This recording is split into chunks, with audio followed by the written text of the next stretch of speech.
Bienvenidos amigos a los podcasts Cultivando el Futuro. Estamos con Hermes Justiniano y Luis David Cortés, dos amigos que son parte del proyecto PRIAS, Prácticas Regenerativas Innovadoras para una Agropecuaria Sostenible.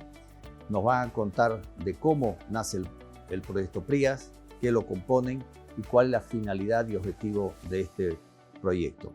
Quisiera comenzar con Hermes. Hermes es el supervisor general del proyecto PRIAS, para que nos cuente un poco cómo nace este proyecto, qué instituciones la componen, cuál es el objetivo final para poder entrar en materia. Buenos días, Hermes. Muchas gracias, Manlio.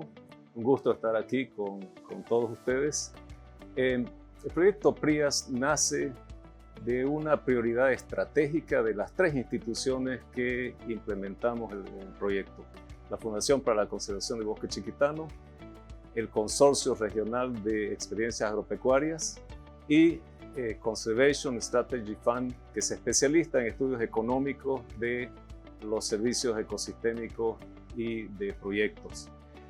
Este proyecto, como digo, obedece a un objetivo estratégico que tiene que ver con la sostenibilidad de la producción agropecuaria en el departamento y últimamente en el país también. Los agricultores y ganaderos vienen sufriendo una serie de problemas en su producción que les limita la productividad, les limita su eficiencia económica y una serie de aspectos que son una realidad y ellos la reconocen. Entonces, este proyecto se enfoca en traer a la experiencia de los agricultores y ganaderos lo que se llaman soluciones basadas en la naturaleza. ¿Qué significa esto? Cuando uno va a los ecosistemas vírgenes, se da cuenta de que los bosques no tienen problema de productividad, de cobertura, florecen, dan frutos, tienen flora, fauna ahí, y eso significa un equilibrio con la naturaleza. Las sabanas naturales, los campos naturales, de la misma forma, trabajan bien con el clima, con el régimen de lluvia, etcétera, y no tienen mayores problemas. Pero cuando ya entramos en la producción desarrollada por los seres humanos, empezamos a ver grandes desajustes porque se ha transformado totalmente ese ecosistema ideal inicial por algo mucho más simplificado y reducido en cuanto a funcionalidades. Entonces, mirando lo que pasa en la naturaleza, traemos soluciones aplicables a la producción agropecuaria. Y estas son algunas pocas.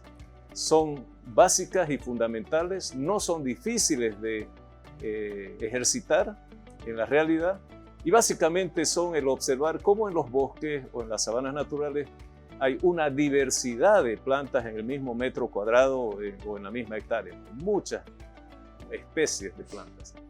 En segundo lugar, siempre están bajo sombra y no sufren las inclemencias del sol, la lluvia fuerte que erosiona el suelo, si es que no hay esa cobertura, y otros fenómenos. Y finalmente, no es la última, pero una de las más principales es que la naturaleza tiene periodos de descanso. En la época seca descansa, en la época de lluvia produce, y en los sistemas agropecuarios no existe esta posibilidad porque estamos muy ocupados de darle uso constante y extraer lo máximo del suelo. Y eso es lo que queremos ajustar, mejorar y hacer que la productividad crezca en estos predios observando estos principios. Muy bien, Hermes. Quiero desafiar un poco a Luis David. Luis David Cortés, asesor PRIAS, una amplia experiencia en la parte agrícola. ¿Cómo, Luis David, todo este mensaje de producir bajo soluciones basadas en la naturaleza puede aplicarse a una agricultura comercial? Tu experiencia trabajando en ANAPO, en parcelas demostrativas, usando cultivos de servicio, que nos vas a decir qué son los cultivos de servicio y para qué nos sirven. ¿Cómo esto podemos amalgamar para tener una agricultura rentable, sostenible, que replique esos principios que nos explicó Hermes, que son las soluciones basadas en la naturaleza. Buenos días, vale, Hermes, gracias. Bueno, todo esto, ¿cómo es que se puede encajar o cómo puede ir a engranar con la agricultura? Es a raíz de una necesidad, porque bueno, el productor con el tiempo fue buscando alternativas sustentables para producir más y a lo largo del tiempo. Y bueno, nació el sistema de siembra directa con sus componentes, con sus pilares de rotación, no roturar el suelo, hacer las rotaciones respectivas, que el suelo esté cubierto, pero aún así teníamos limitaciones, ¿no? En algunos lugares ha habido limitaciones en la producción y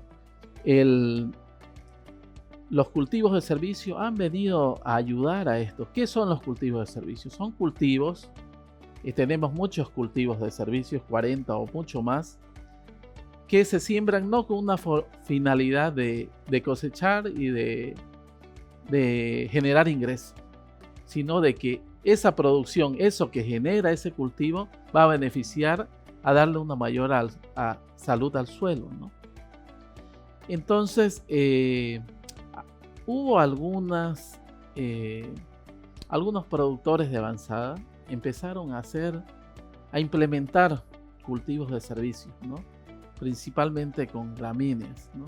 Como les decía, los cultivos de servicio vienen de diferentes familias y cada uno tiene su objetivo, ¿no? Brinda un servicio al suelo, ¿no? Algunos, por ejemplo, fijan nitrógeno, otros reciclan nutrientes y los dejan disponibles en el suelo, y hay otros que producen mucha materia seca y lo dejan como rastrojo al suelo, ¿no? Entonces, eso es lo que se ha empezado a generar información, a difundir, porque no teníamos alguna investigación certera acá en nuestro país, ¿no? Era información del extranjero, información de otros lugares, que bueno, se ha tenido que ir implementando acá, ¿no? En el medio. Muy bien, David. Hermes, quiero volver con vos para que profundicemos un poco en el proyecto PRIAS, ¿no? Tiene una vertiente agrícola, una ganadera. ¿Cuál es un poco dentro de estos dos enfoques la idea del proyecto PRIAS para trabajar tanto en la parte agrícola con los productores agrícolas y en la parte ganadera también, cuáles son los objetivos en cada una de estas dos áreas? Tanto los agricultores como los ganaderos dependen del suelo y dependen de la agricultura. La ganadería es agricultura para el ganado. El producto de un agricultor son los granos que se comercializan en el mercado y el producto del ganadero es ganado. Entonces, hemos reconocido que la base de toda productividad, de toda riqueza, es el suelo. Y el suelo ha sido descuidado en gran medida, no por descuido, no por falta de voluntad, pero por falta de algunos conocimientos que recién han agarrado vuelo, llamémosle así, en los últimos años. Y uno de los principales es que los suelos tienen un aspecto físico, un aspecto químico y un aspecto biológico. Y ese aspecto biológico no se lo entendía bien o no se lo cuidaba bien. ¿Por qué? Porque es menos mecánico que los otros aspectos. Uno puede tener mucho cuidado con la estructura del suelo, con la química del suelo, puede hacer correcciones en la química, ciertos manejos, pero la parte biológica requiere un cuidado muy especial porque significa no poner tanto énfasis en el producto final para vender, sino cómo fortalecer la capacidad de los suelos para producir mejor. Es desviar el objetivo de vender de manera inmediata y trabajar para fortalecer el suelo y tener más y mejores resultados y más sostenibles en el mediano y largo plazo cuidando el suelo. Básicamente ese es la base del proyecto PRIAS y de las prácticas regenerativas. Gracias, Hermes. Luis David, vos caminas mucho por el campo, vos vas a todas las ecorregiones del departamento donde se hace agricultura. Santa Cruz es un departamento muy productor, muy agricultor, muy ganadero. Y se han identificado que las largas explotaciones agrícolas con monocultivos periódicos empobrecen el suelo. Y los agricultores entienden esto. ¿Qué crees vos que es la dificultad de que puedan probar nuevas tecnologías como el PRIAS, que propone el PRIAS, las prácticas regenerativas innovadoras, que están ahí, pero que cuestan a veces implementarlas? ¿Cuál crees que es el principal problema para adoptar estas nuevas prácticas y mostrar que se puede hacer una producción, reitero, sostenible y recuperar inclusive la fertilidad y la materia orgánica del suelo? Bueno, uno de los principales motivos de los cuales pienso que ha sido el desconocimiento y la falta de información, ¿no? Hemos venido produciendo, adaptando información de afuera. Esto es un efecto negativo que tenemos a medida del tiempo. No hemos tenido informaciones locales y esa información no ha sido transferida a los productores, ¿no? Entonces hemos estado haciendo mejoras que han ido paliando a lo largo de los años, pero ahorita necesitamos más. Hemos visto que no solo un sistema de siembra directa con rotación, y hemos implementado igual mal los conceptos, ¿no? Una siembra directa no es solo sembrar directamente, ¿no? Es hacer las rotaciones de cultivos, y también hemos visto, no hemos estado midiendo. Lo principal es medir. Con el proyecto PRIAS se están haciendo las mediciones correspondientes, se están dando los primeros pasos y las primeras investigaciones para transferir al productor toda esa información, y de esa manera transferir en días de campo, en folletería, en publicaciones, para que el productor tenga confianza, porque también esto demanda una inversión del productor, ¿no? Una demanda de inversión que con el tiempo se va a ver beneficiada, va a haber un retorno, obviamente. Bien, Luis David. Hermes, estamos a meses de concluir con el proyecto PRIAS. Hemos tenido ya un par de campañas de siembra y experimentación. Hay que decirlo, en un contexto de un año agrícola muy complicado que ha limitado bastante los logros y hallazgos del proyecto, pero que se han hecho avances interesantes. Ya casi en las conclusiones del proyecto, ¿cuáles crees que han sido los mayores desafíos del proyecto para lograr su objetivo?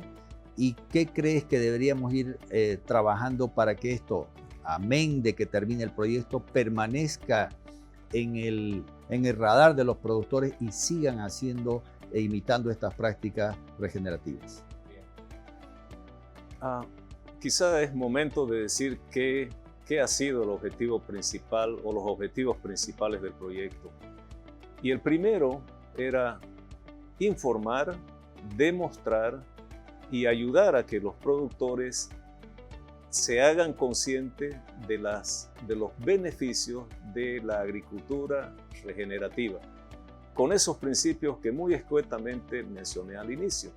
Es decir, que ellos vean en sus propios predios, en parcelas de 20 hectáreas, escala productiva, lo que podía cambiar sus suelos y su productividad en un plazo relativamente corto. Ese objetivo estimo que se está logrando en gran medida, porque ya hay una nueva comprensión en el sector agropecuario de cómo funcionan las cosas, cómo funciona su negocio, cómo funciona su productividad. Y eso se ha venido dando paulatinamente a lo largo de la vida del proyecto, como dice Mandio, a pesar de los 2 años con sequías muy marcadas que hemos tenido, que no nos permitieron sembrar todo, pero una parte de la cual estamos sacando provecho. El segundo objetivo ha sido el aglutinar a grupos grandes de productores para que adopten estas prácticas. Y para eso, obviamente, hemos recurrido a una cantidad de eventos demostrativos, publicaciones, difusiones de diferentes tipos. Una de ellas es este podcast y otras entrevistas, y toda una batería de esquemas, de herramientas de comunicación página web, etcétera, que nos permiten alcanzar la mayor cantidad de gente. Obviamente nos interesa que todos los agricultores sepan de estas cosas, pero ¿quiénes son los que fueron elegidos para formar parte activa de este proyecto?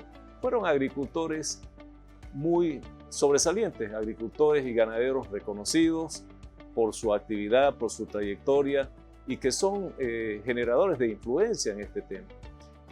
Hubiéramos podido agarrar pequeños agricultores, no, decidimos elegir gente influyente y gente muy dedicada a la productividad y buscando la sostenibilidad. Pero además, gente que tenía problemas muy marcados, problemas de compactación de suelos, de enmalezamiento, con malezas que no hacían caso a ningún herbicida y varios otros problemas ya muy radicalizados. Y con el proyecto estamos demostrando que se pueden resolver esos problemas. Y con la solución de los problemas se puede resolver la productividad, que comparada con los países vecinos, Argentina y Brasil, es mucho más disminuida en Bolivia, pero también con la capacidad de producir mejor en lo económico para el productor y mirando a un largo plazo. Y dos objetivos más del proyecto: disminuir la deforestación. La deforestación es un mal, como se lo está haciendo ahora, porque obedece a impulsos económicos, a deseos de hacer más dinero, pero no se respetan reglas que ayuden a mantener el clima, los procesos de lluvia en la región, y esto finalmente nos genera daños a toda esa gran inversión que hay en el campo con los agricultores. Un cuarto objetivo del proyecto, y muy importante para el mediano y el largo plazo, es el tratamiento de los temas de carbono atmosférico que en todos los cultivos agropecuarios pueden resultar en una fijación, en una acumulación en el suelo de este CO2 que está en la atmósfera y que nos está calentando el planeta y modificando todo el sistema climático. Entonces, ¿qué interesa en esta parte del proyecto? En primer lugar, interesa informar a todos los asociados del proyecto y a todos los que alcancemos con todos los medios de difusión cómo funciona el carbono en la atmósfera y en el suelo, qué beneficios nos trae en la generación de materia orgánica en el suelo, que es uno de los componentes más importantes del suelo para la productividad y para la permanencia y mejoramiento de los cultivos. Entonces, esto conduce o puede conducir, y esperamos que conduzca, a la certificación de bonos de carbono, que es también uno de los atractivos grandes para el productor, ya que haciendo lo que está haciendo y haciéndolo mejor, puede cada tanto tiempo certificar bonos de carbono, venderlos en el mercado internacional y obtener un plus en cuanto a los ingresos para su predio. Como sabemos, el trabajo agropecuario tiene muchos riesgos, es muy delicado y muy pocas veces quien consume los productos de agricultura y ganadería se da cuenta de que no es que gane mucho el productor, es simplemente que se esfuerza mucho y hay muchos en la cadena que viene después que también gozan de los beneficios. Bien, Hermes, quiero apuntar algo de lo que hablaba sobre la deforestación. Hay muchos suelos degradados. Creo que tenemos un gran pasivo ambiental, si sumamos todas las áreas de suelo degradado en Santa Cruz solamente. Y es un gran objetivo del proyecto por volver estos suelos otra vez recuperados y volver a su fertilidad y volverlos a ser productivos. Luis David, en tu experiencia, en el marco del proyecto PRIAS y anteriormente, porque has estado haciendo prácticas con cultivos de servicio. ¿Cuál crees que ha sido la experiencia, la enseñanza del PRIAS y los cultivos de servicio para recuperar estos suelos degradados? ¿Es una solución viable? ¿Y cuáles los principales problemas que tienen desde conseguir la semilla adecuada, las especies, la forma de sembrar, lo que tuvimos, que es una experiencia muy interesante en el proyecto PRIAS, de conseguir sembrar adecuadamente un mix de cultivos de diversos tamaños de semillas y variedades, etc. En tu experiencia, Luis David, para conseguir hacer ya no parcelas demostrativas de cultivo de servicio, ¿cuáles son las principales dificultades para masificar el uso de cultivo de servicio a una escala mayor, comercial, y aprovechar esta práctica que sea una práctica usual en los agricultores cruceños? Primeramente es el tema semillas. Contamos con quizás pocas empresas que produzcan, que sean semillas de cultivo de servicio. Más que todo se ha conseguido de productores avanzadas que sí han estado implementando esto. Y la correcta elección de estos cultivos también, ¿no? Podemos indicar que hay que hacer un adecuado diagnóstico, que es el que estamos promoviendo en el proyecto, viendo la parte física, química y también biológica, ¿no? Porque si implementamos sin hacer un adecuado diagnóstico, no va a haber este resultado, ¿no? Igual hemos estado aprendiendo las distintas especies. Hay especies que brindan servicios muy buenos, pero también implementarlos para un productor que hace cultivos extensivos no podría por tamaños de semillas. Entonces hemos visto especies que brindan servicios interesantes, pero por ejemplo tamaño de semilla muy grande, y hemos optado por otras especies que brindan servicios similares y sí la producción de semillas es viable, ¿no? Entonces, productores que han visto las bondades, los resultados, han querido implementar, pero ellos dicen: yo no puedo con este tamaño de semilla meter a mi sembradora, ¿dónde la consigo? Entonces esos han sido los inconvenientes. A medida ya que han pasado estos semestres, estas campañas, se han ido seleccionando. De 40 especies han quedado 10. Entonces ahí viendo las leguminosas, las gramíneas que sí podemos utilizar, las poligonáceas, las crucíferas. Entonces hemos ido seleccionando las especies que sí podemos utilizar, que es más fácil producir semilla para el productor y es más viable, ¿no? Entonces el diagnóstico, vuelvo a recalcar, es clave para poder tener resultados con los cultivos de servicio. Te traslado la pregunta, Hermes, en la parte más institucional de repente y operativa del proyecto, desde su financiamiento para conseguir fondos hasta su aplicabilidad, su implementación como tal. ¿Cuáles han sido los mayores retos del PRIAS en estos tiempos que hemos tenido? Y quiero que también me indiques un poco cómo fue posible el PRIAS hacerlo y cuáles son los retos y desafíos del PRIAS en esta época. Los retos en el campo. El proyecto PRIAS. Okay.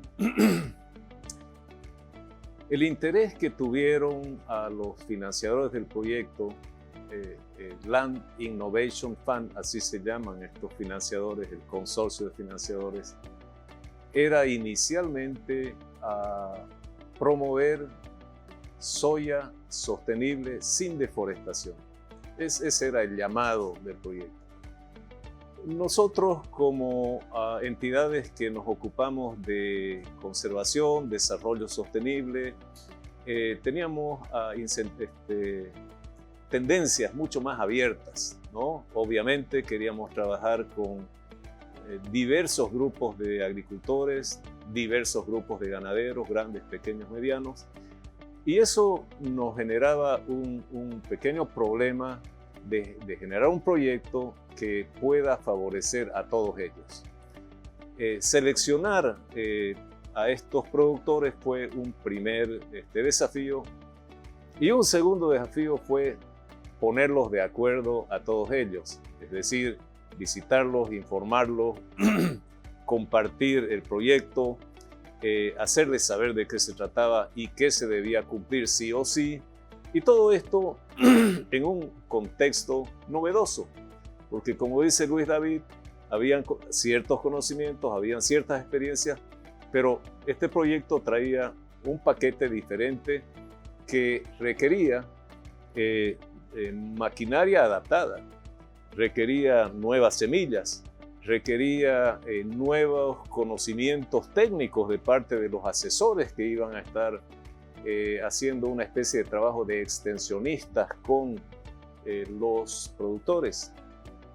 Entonces, esta primera fase organizativa del proyecto fue, yo diría, un tanto caótica.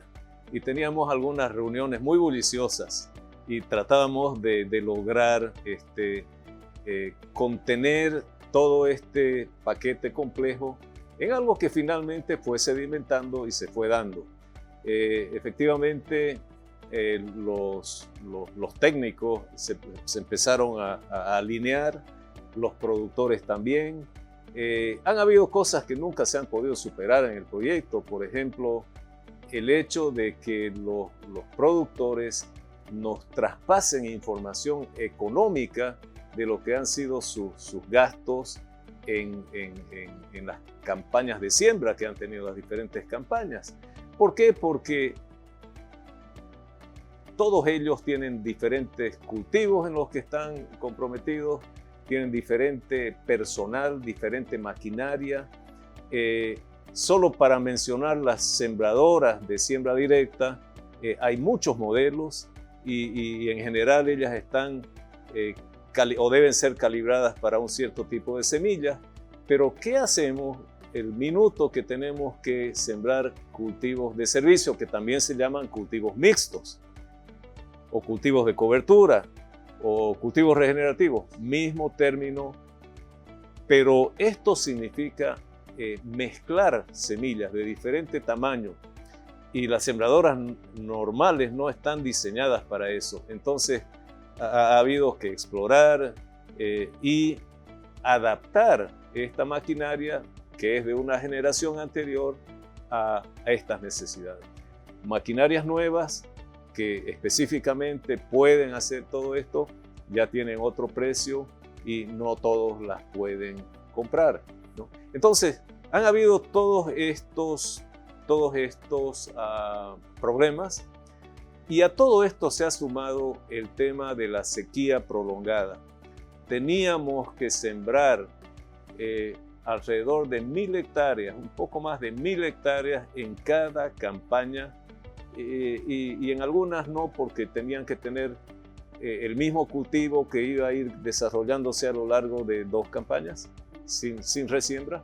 Pero teníamos que lograr estas 1.000 hectáreas, y bueno, pues no llovió, en muchas regiones no llovió lo suficiente ni para sembrar, y algunas veces dio para sembrar, pero el cultivo no se pudo dar por falta de lluvia. Entonces, grave problema que al final se tradujo en que solo pudimos cultivar alrededor de 400 hectáreas de cultivos, de los cuales hemos ido cosechando lecciones aprendidas. Hemos ido haciendo mediciones. Luis David hablaba de que todo esto que se hace debe ser medido para ser evaluado y para ser demostrado apropiadamente.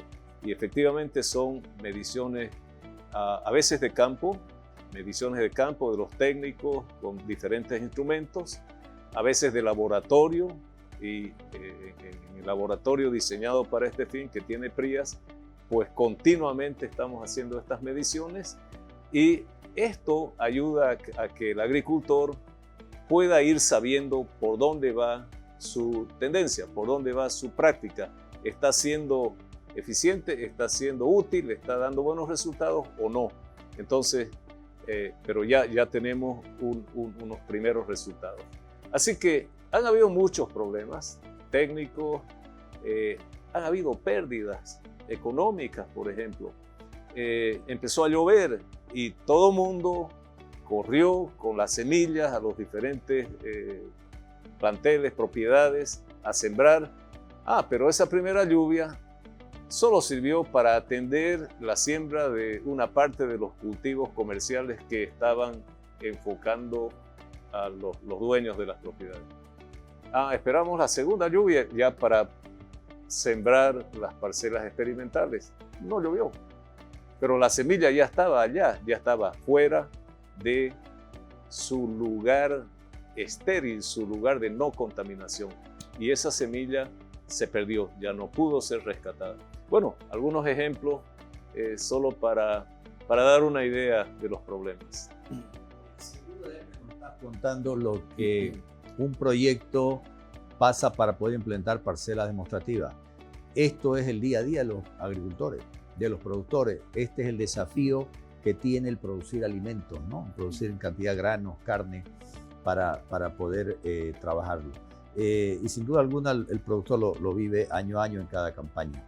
Luis David, quiero lanzarte una pregunta relacionada mucho a tu experiencia que tenés en agricultura, no solo en Santa Cruz, también has estado en el Beni, viendo también las nuevas fronteras agrícolas que ya están llegando a la Chiquitanía, donde antes eran pasturas para ganadería, se están convirtiendo rápidamente en tierras agrícolas, con todo el desafío que tiene esto. Y proyectos como este, coyunturales, puntuales, financian cierta experimentación, pero se acaban, tiene fin. Países como Brasil, con una Embrapa, Argentina, con un INTA, que tienen política, financiamiento, trabajos e investigación, promueven mucho esto a una escala muchísimo mayor y más sostenible.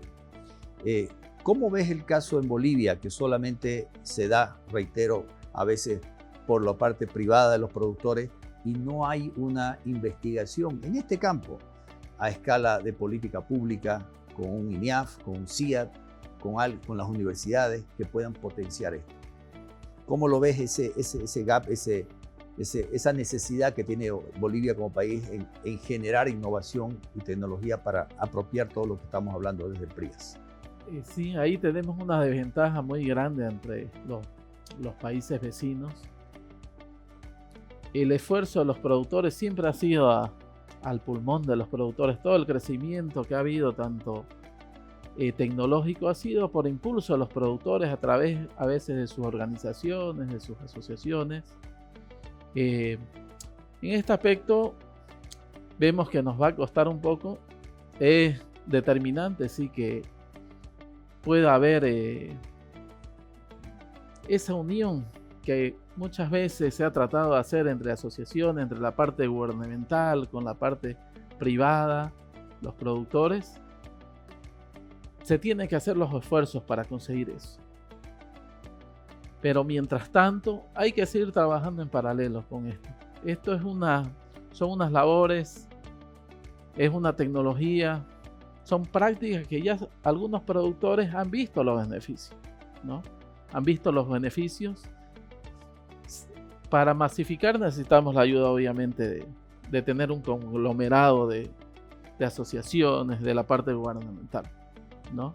Pero ya el hecho que con este proyecto, independiente de las condiciones que hemos tenido, los inconvenientes que ya Hermes comentó, climáticos, a veces de desconocimiento, ya con esto, ya hay productores que lo van a implementar, ¿no? Lo van a implementar y lo están implementando. Y esto es como una bola de nieve. Si ya algunos productores, con todas las deficiencias que tenemos de comunicación, de extensión, ven este progreso en los productores, eso va a ir creciendo de a poco, ¿no? Entonces lo bueno es que a pesar de todo lo que ha pasado, se están obteniendo los resultados porque se está haciendo una medición y eso se lo está transmitiendo a los productores, ¿no? Quiero hacerte la misma pregunta, Hermes, con un componente adicional, el poder buscar financiamiento para una segunda fase del PRIAS. ¿Es posible esto, teniendo en cuenta todas las lecciones aprendidas que has mencionado muy bien, las cosas que se pasó en el proyecto? Mencionar tal vez que existe un equipo técnico que durante todo este tiempo se ha capacitado, ha aprendido y en breve puede seguir una segunda fase mucho más rápida, más eficiente, con menos recursos, pero con mayor conocimiento. ¿Cómo visualizas esa otra? Actualmente hay bancos que están dispuestos a financiar toda esta transformación. de lograr semillas, lograr maquinaria, equipo y demás que son imprescindibles para este salto tecnológico.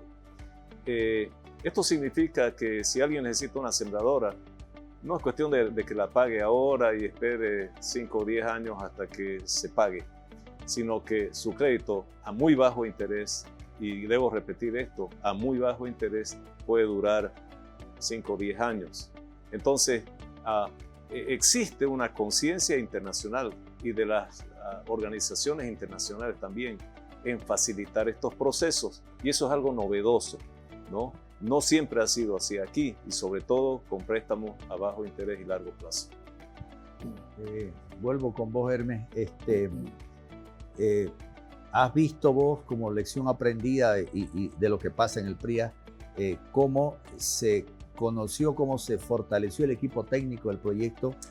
Y eso me gustaría un poquito que lo resaltes y lo abundes en detalle. Sin duda, nuestro equipo técnico empezó interiorizándose de las novedades que traía el proyecto, porque el proyecto fue diseñado en muy corto tiempo.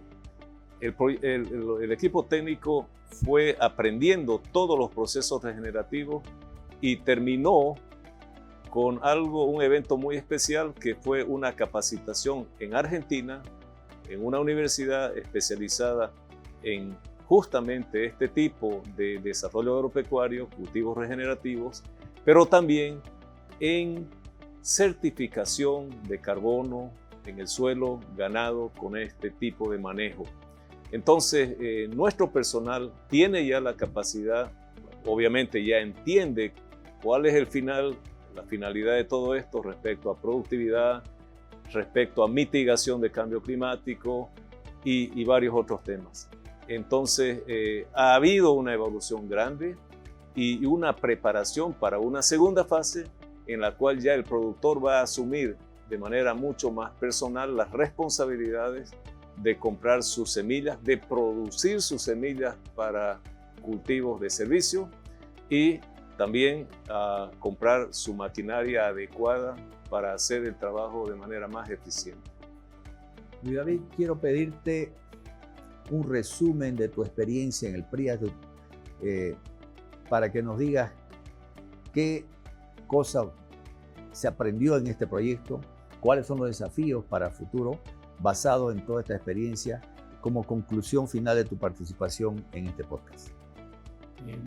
Hay varias las mediciones muy importantes han sido que fuimos implementando a raíz de que fue ocurriendo el proyecto, ¿no?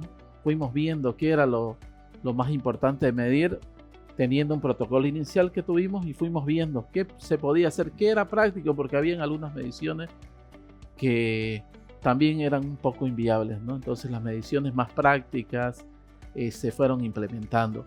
También lo que vimos es de todos los cultivos que teníamos, porque teníamos muchos que estaban adaptados al medio, pero el tema de la semilla muy grande, muy pequeña, la implementación en el tema de las sembradoras que ya me estabas comentando, esas fueron lecciones aprendidas. Un servicio, una especie que presta un servicio, habría que reemplazar por otra que la semilla o la particularidad de la especie lo permita en ese terreno, ¿no? Eso fuimos aprendiendo. El tema de orientar igual al productor en el tema del diagnóstico, porque algunos productores querían implementar algunas especies, pero el diagnóstico nos decían que no era lo adecuado, que teníamos que implementar con otras especies, con otro tipo de servicios, ¿no? Entonces, eso hemos estado aprendiendo. Necesitamos un poco más de investigación, ya sea de la parte privada o pública, para que nos vaya ayudando a pasar información para nosotros mismos también y para el productor. Necesitamos, independiente que sigamos adelante con esto, necesitamos que nos sigan llegando esa información, ¿no? Es importante eso a menor escala que a la escala que hicimos, que fue una escala muy grande, fue un desafío muy grande implementar esto, que tuvimos tropiezos, pero las lecciones aprendidas fueron, yo creo que muy positivas y negativas quedó poco, ¿no? Gracias, Luis David. Hermes, lo mismo enfocándote en lo que último que decía Luis David, lecciones aprendidas. El proyecto pretende sistematizar esto, escribir y dejar algo como recomendado. Contanos un poquito cómo es el final de este proyecto y qué nos va a dejar para todos los agricultores de Bolivia y de Santa Cruz. Probablemente el resultado más significativo va a ser un manual de agropecuaria regenerativa que ya estamos preparando en el proyecto, que va a ser extenso, va a ser de cierta profundidad adecuada al productor y también a las universidades. Estimo yo que va a servir de texto para alguna especialidad o para la formación básica de los futuros ingenieros agrónomos y personal que se dedique a esta producción. Además de todos los datos del proyecto en cuanto a mediciones, en cuanto a casos, estudios de caso de ciertas experiencias que han sido significativas por su éxito, porque se ha podido darle en el clavo de las necesidades del proyecto, las diferentes necesidades, y estimo que toda esa información va a ser un legado para no solamente la academia, los estudiantes, los propios productores, pero para todos aquellos que vienen atrás y que van a ir aprendiendo de lo que se ha hecho y se está haciendo y se seguirá haciendo en el proyecto. Bien, para ir concluyendo, quiero agradecer a Hermes y a Luis David por su participación. Creo que ha sido una charla amena, interesante, para que todos entendamos el alcance del proyecto PRIA, el programa de prácticas regenerativas innovadoras para una agropecuaria sostenible, donde hemos tocado temáticas importantísimas para seguir produciendo más y mejor. No es desconocido para nadie que tenemos un gran pasivo ambiental sobre suelos muy degradados, no solamente en agricultura, también en pasturas, con calvas, con suelos que ya están, sobre todo en la parte de la zona este, donde hay mucha presencia de limo, y un desafío para las nuevas fronteras agrícolas, como son la Chiquitanía, el Beni mismo, de comenzar a hacer una agricultura realmente con estos cultivos de servicio, usándolos de buena manera. El PRIA lo que va a dar seguramente son recomendaciones para que esto suceda a una escala mayor. El desafío del proyecto es la escalabilidad de esto, de que estas prácticas puedan permearse a todos los productores, a todas las asociaciones, y puedan comenzar a conocerse las cosas buenas que se puedan hacer con una agricultura de este tipo. También queda el desafío de que esto se torne masivamente a través de investigación en las universidades, en la academia, en los centros de investigación, que se torne política pública, privada, para que esto se masifique y no caiga sobre la espalda de los productores toda la investigación y extensión que se requiere. Así que quiero invitarlos a que el próximo podcast, que va a hablar sobre biodiversidad, que tiene un componente importante en el proyecto PRIA, vamos a hablar sobre los escarabajos estercoleros y las abejas polinizadoras, que son elementos esenciales que tienen que ver mucho con prácticas de este tipo. Muchas gracias por su atención.